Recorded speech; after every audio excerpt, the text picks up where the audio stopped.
Golden ngo ntakuzi no kukumenya agatipe n'agatandero man ntabwo nukuvuga ko gatanzi kandi kanzi gahora gashikana home umupeti burya amabanki muhora muvuta izo nzoga muhora mwebwe zizo batume mujya gukora ibintu bidafite sense koresha umwana je nanzoga mwana banki we ndiko ndavuga aranzi nana kimwe mufata je ibe ni byaki bigona se kugenda gutongoza umugore wakoresha umwanya ntabwo cyari kibazo kuri jewe kugenda kuvuga ibyo uvuga muri rezo sosiyo bakubone yuko wewe rero maze wahejeje byose c'est pas problème pour moi mais gusa wewe ikintu wagiye gukora abantu babonye cyamba baje sana wowe urashobora kuvuga ibintu nkabijya kuvyereke mushikanje ni restaurant nani bro unakubaje mushikanje ni nani restaurant bro anza kunshwanira jewe agenda mubwira umushiki wiwe si jewe hama peti ya hama nimba byamubabaje suko bro azorondere nawo umushiki wawe bandi agenda bivuga sibyo kunza kumbwira jewe bro ibintu byo gushwa kandi umviriza nakubwira ikintu ikintu kimwe nakubwira burya nimba warabuze abantu ujya gufinatisha ujya mushikanje ujya umureke kujya nyene kuko ni wamanaye gukora ubujinga murambona gukora ngo tuzogenda tumusangize sijui maselection bro peti yangu mimi ni mtoto mbaya sana jewe nimba naravuze ivyo nkora kandi probleme mba ndakubwira braza imisi yose bro i probleme mba ndakubwira umubufre wanje ndakura peti none bro twaje gushwana ahubwo namushikanje hama bro icyo genda mubwiye aende kwa dadake amwambie dadake ache kumsumbua sibasi ama bijya navuze chagiye ya interview akitaka sibioni tena agenda mubwire sister wiwe akate muguu akibiweza baki mshamuroga wewe uko unachukua vitu kama si possible na unacheka tu abantu bose barakura twenga ariko uzi bro bro jewe ina kumusta suko ushamulala maranga pole mwanamke sana hivyo bila mwaje mmekuja kuniaibisha hapa mimi waje kunuka wewe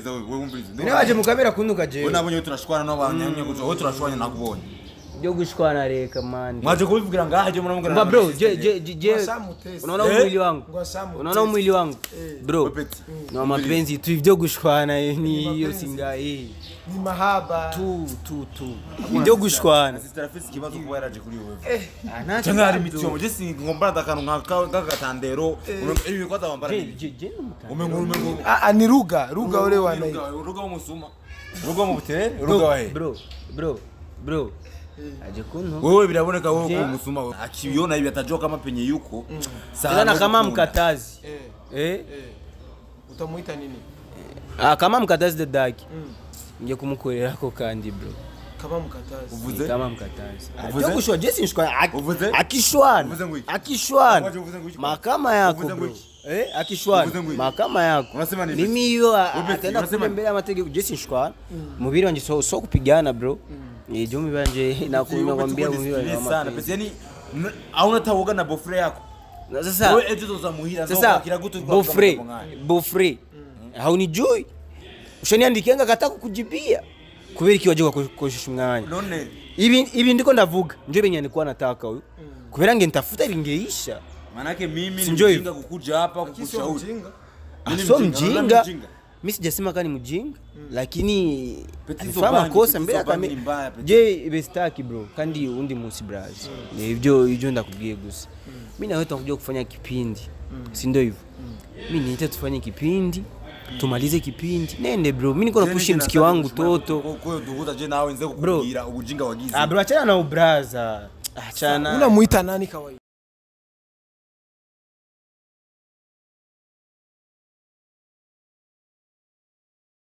media ndibaza mumeze neza muri bon abantu mubona imbere zanyu umwe ni Golden Busy wa mupeti yaresho yubahuka akoresha umugore wanje ariho ndi yubahuka kubwira umukobwa basanzwe bakundanye aravuga yuko ngo azomuzanira abandi bahungu ngo bamujye vyihutirwa cyane musaza ujya mukobwa yaciye andondera sinzi izina giwe yaciye andondera arambwira ati koresha umwanya nakutaka sana ndagukeneye cyane hari ibintu nshaka tuyage aranyidondora ko arambwira byinshi cyasanga ni Musaza ujya mukobwa Shukran. Rero ibi bintu byabaye mu maguru masha cyane, impinga itaragira bitaro ibintu bitarapfa. Rero nico gituma naciye ndondera Golden Bees kugira bicare, nimba ari ubutumwa muhereza, nimba ari biki sinzi, urazi neza yuko jemba nkeneye show nta kindi. Nico gituma rero naciye naje ndabahuza tujye show. Reka manze ndamutse Golden Bees. Golden fresh safi good ramusa kwanza bakunzi kaka ega nubwo bakwanka baragukunda bukebuke. Hello abakunzi bakoresha umwanya. Mko salama? Mimi niko fresh sana. Ndashima. Unawapenda? Nawapenda sana bro. Nawapenda sana. Wanawapenda sana, so shout out sana. Tena nani ile ngoma yako japo wanakuchukia kini wamenambia ni nzuri ile nyimbo toto. Wananichukulia tu zero bro. Uko mkweli? Mimi niko mkweli, mimi naongea ukweli, yani mimi kifupi jewe mimi je ngenda kumustari bro. Mijisi ibiga vitu vya kupindisha mimi squad. Yani mimi mtu akinikosea namwambia. Mimi mtu nikitaka kitu namwambia, yani pindisha oya kabisa. Cyana uyu umuzi kwizina nyabaki uramuzi uyu muntu bro? Sasa mimi nashangaa tena no munsi no ningutanisha na mtu mwingine. Ni nani tena? Ni nani kwako? Yidondore wenyine. Kiana ni aje? Safi bwana. Uko sawa? Fresh. Golden ngwa ntakuzi no kukumenya. Agati pe nagatandero man. Ntabwo nukuvuga ko katanzi kandi kanzi gaho gashikana home. Nyata. Izina ryawe ni gute bro? Ubuza kuntuka kweheri. Je ndumutandero. Yo ndiko ndavuga babanzu nume kwanza. Umvise petse. Nonuma mama gaye mutandero? Nonuma gute? Je ndumutandero bro. Umupeti. Oya izina kwanza. Je nitwa Bebe Sharo. Bebe Sharo. Yego. Ya jende Musaza ujya mu na ari ibintu nabonye muri izo sosiyo bitangiyoheye na gato. Umupeti ujya amabanki muhora muvuta izo nzoga muhora munwebye zizo batume muja gukora ibintu bidafise sense. Koresha umwana je nzoga nkwana na banki we ndiko ndavuga ranzo nana kimwe mfata je ibe ni byaki bikona se kugenda gutongoza umugore wakoresha umwanya ntabwo cyari kibazo kuri jewe. Kugenda kuvuga ibyo uvuga muri rezo sosiyo bakubone yuko wewe rero maze wahejeje byose c'est pas problème pour moi. Mais gusa wewe ikintu wagiye gukora abantu babonye cyamba bagisana urashobora kuvuga ibintu nkabijya kubyereke mushikanje ni restaurant nani bro unakubaje mushikanje ni restaurant bro anza kunshwanira jewe agenda mubwira umushiki wiwe si jewe peti ya nimba byamubabaje suko bro azoro ndere nawo umushiki wa bandi agenda bivuga sibyo kunza kumbwira jewe bro ibintu byo gushwa kandi umviriza nakubwira ikintu ikintu kimwe nakubwira burya nimba warabuze abantu ujya gufina tishako ujya mushikanje ujya umureke kujya nyene kuko ni wamanaye ko ubujinga murambona gukora ngo tuzogenda tumusangize sijui maselection bro peti yangu mimi ni mtoto mbaya sana jewe nimba naravuze ivyo nkora kandi probleme mbandaye kubwira braza misi yose bro i probleme mbandaye kubwira umubofre wanje ndakurafiti none bro twaje gushwana abwo namushikanje sinzi ama bro ibintu ariko arakora nga sivyo kuza kumbwira jewe none nabana n'umushiki wiwe ntibabana dadaki awishi naye ariko we ntatahura neza yuko uri normale bijya bintu wabikoze rega akubwiye yuko kuja koresha abandi bakobwa no koresha umugore wanje si kibazo bijya bintu wagiye kuvuga bro abantu bose ubabwira abantu bose ngo uguzosanga mushikanje mbona kubaza ikintu umugore waje naje kumuresha isuka kijye si kibazo gusa je uko nkora nabikubwiye bro je ngenda kumustari je na ibintu byo gupindisha je nikimpenda mtu anajenda gukunda sijari pako nani ushasikia mtu akinikosea nikifikiria che nitafanya mimi nasema je ibintu byo biraboneka ko umubire kandi biraboneka ko utarezwe sindi umubire kandi ibyo ariko aranuka bro agena mubwira umusista wiwe sije mubwira cyo hajya hano wagiye ahantu hadakoreka ikintu nzokubwira we mu ugasasura kumva ubujinga nkabujya muri rezo sosio ikintu nzokubwira jewe nzovucibagira ndakuraye wallahi nakubwije ukuri none wongira iki genda ubimubwire sister wawe none nakubwira iki jewe none je nuduhuriye hehe nakubwira iki jewe we ndabona ushaka kuri we urabona ari kintu ushaka we musishwani tumbera kamera uzamwelewane musishwani imbere ya kamera kwa sababu biradutesha urubwa biradutesha urubwa sa Golden umubwiye iki basi bofre wa ico je ndamubwiye aende kwa dada yake amwambie dada yake ache kunisumbua sibasi ama bijya navuze chagiye ya interview akitaka sibioni tena agenda mubwire sister wiwe akate muguu akibiweza baki mshamuroga yani wewe uko unachukua vitu kama sipo na unacheka hata abantu bose barakuri twenga ariko uzi gutwenga rero bro jewe nenda kumusta suko ushamulala mara ngapi ule mwanamke sana ibyo birara mwaje mmekuja kuniaibisha hapa mimi waje kunuka wewe mimi waje mukamera kunuka jewe unabonye tunashikwana n'abanyamye guzo wowe turashwanya nakubonye byo gushwana reka mandi mwaje kubivugira ngaje murambwira bro je unaona mwili wangu bro na mapenzi tu ibyo gushwana ni hiyo singai ni mahaba tu ibyo gushwana sister afisi kibazo kuba yaraje kuri wewe cyangwa ari mityo je si ngomba ndakantu nk'agatandero ibi kwata bambara umengo ni ruga ule wana ruga umusuma ruga mu butere ruga wahe bro aje kuntu wewe biraboneka wewe ko umusuma wewe sasa bro umekuja kuntukana ndekara gutuki basi wambara ibi ibi bro uri kura bibona sister wiwe arakanunge ngiye kumukorera ndaso wallahi wepeti ibyo gisi ushwana akini piga ankubise wana nizi kukweli mahakama yako jesi shwana mwili wangu sio kupigana ni urukundo tu sigiye kwambia kitu wepeti ya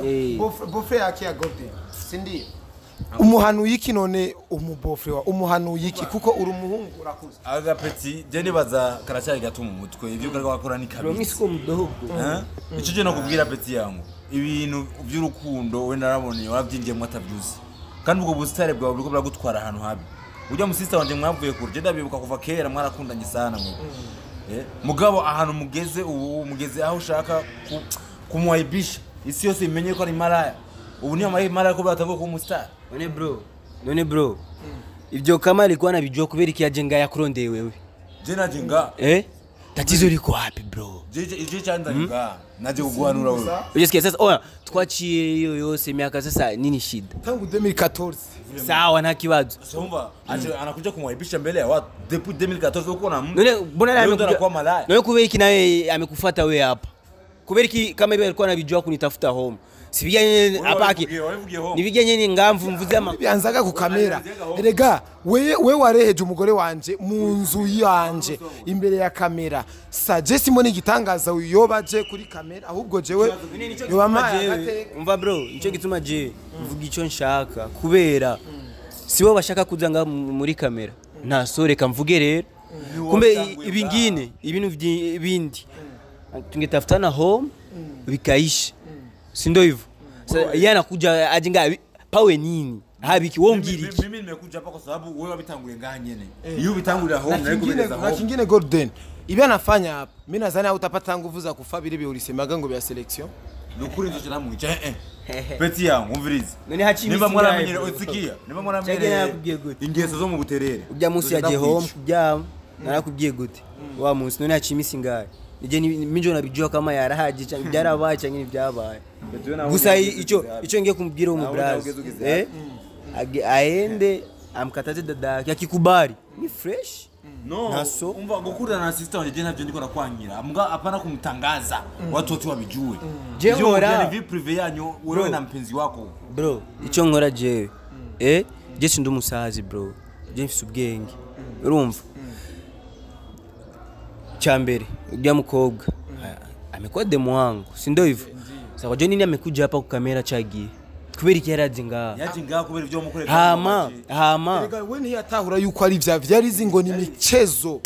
ubwa mbere yambwiye ngo muko munaigiza au muko serie none bro kubera iki nyako wajije bien bana bilikuwa kumbe yange nishoni yaga home byose nabikoze kubera yenjo ameleta mlikuwa mnamjua ile demo lakini Golden n'abantu bari kwadukurikirana barabona yuko uyo muhungu yitonda cyane vraiment we nukuri y'abarundi abayagukubise nene bro nanje noza ngaha wewe kama magaje ndongo ndumuvwayo mufuta bangi nanje nami nikae kimi lakini ibintu wakoze je narinzi ko je nubu sindataro ko wari muzi mutari wanyoye ibintu hajya oya birashobora kumpetia akaba anyu ibintu bantu batazi bro izo banki mu mishinga mwebwe abana bo mu muji mwebwe usanga uri umugunu wari utagosora nturugosora aho utagira Roma mbegu mi sinywaga bangi sinywaga nini gusa je ngenda kumustari bro niba kukanyaga gusa sikawaida lakini mimi nahisi na dadangu hivi tuko naviona akiviona hivi atajua kama penye yuko sana kama mkatazi utamuita nini kama mkatazi dadaki ngiye kumukorerako kandi bro kama mkatazi kushwa jesi nshwa akishwana makama yako bro akishwana makama yako mimi hiyo ataenda kulembea amategeko jesi nshwa mubiri wanje so kupigana bro ndio mimi banje nakwambia mubiri sana pesa yani hauna tawoga na bofre yako sasa wewe eti uzamuhira sasa bofre haunijui ushaniandikianga kataka kujibia kubera iki waje kukoshesha umwanya none ibi ndiko ndavuga nje benye nilikuwa nataka huyu kubera nge nitafuta lingeisha manake mimi nijinga kukuja hapa kukushauri so mjinga mimi sijasema kani mjinga lakini alifanya kosa mbele akamera je bestaki bro kandi undi musi braz ivyo ndakubwiye gusa mimi na wewe tunakuja kufanya kipindi si ndio hivyo mimi niita tufanye kipindi tumalize kipindi nende bro mimi niko na push msiki wangu toto kwa duguza je nawe nze kukugira ubujinga wagize bro achana na ubraza achana unamuita nani kawaida hana taheshima na mimi unaona kisi kuna sema kwa achana hauna taheshima na mimi achana yani umufata nk'ikibazo none ni mbofre lakini shamwambia ni mbofre anataka kunipiga ni fine uko naongea peti yako uko naongea bofre yako hapa sasa anataka ni fine ni munyenyekee muombe msamaha na yeye gusa bro je ico ngiye gukora je niko ntangaza nyimbo yangu toto ili out na iri muri YouTube totori toto ico gukora lakini unasikia bro ico gukora kama unyeko wewe ona n'abadukurikirana batacaga mpaka suta kwa mtoto mzuri njo baku reka basi tuvuge braz ico tugokora nga swingine tukifaga ipinje mamagara tuvugane kuvya toto na piko tatizo mu famille iyo tatizo tera bro mimi swen kutanisha n'aba watu man tena swen kutanisha na watu umva ico no kubwira braz siku ingine tufanye kipindi toto tuipushe ende mbali basi afu vitu vingine hivi unaenda kunyaka wewe tu umeona kumkosa adabu sana wewe dogo unafaa tokana mu kipindi bila hata kusema au peti unatoka wapi au peti unatoka wapi si bandu gani hata kama peti yani hana adabu hata kidogo sasa brother ni dadako wa damu moja mimi kitoka hapa nafuata yeye wewe ndio mkuu mimi ndio mkuu wake sasa vitu kama bibi naniumiza Romina si hata na mudi sharibika mimi acha nenda kapumziki wewe nenda kabisa ila hawa peti hivi hapana kwa kweli poa wewe tutazidi brother watu lakini wamesikia message bakunzi bakoresha amamedia ibi bintu je sinzi mu mpanura ikintu kimwe eske nzobibandanye canke nzovyihoze nzobibandanye canke nzovyihoze aka gasore aka gahungu ka Golden Busy ujya mudemu Shukran uyu muhungu musaza we eje nzorombona nabanyina babo bandondera ngo meze kuno kurumva ntaco reka ivyo mu mpanura nico nzokora nimba nzobandanya kandi nabibona muri commentaire ko mwabibonye iyi message ya nyuma sivyo nimba nzobandanya canke nazobandanya mubimbwire hama vyumye bye bye ndabakunda cyane behind camera ni yamboregwa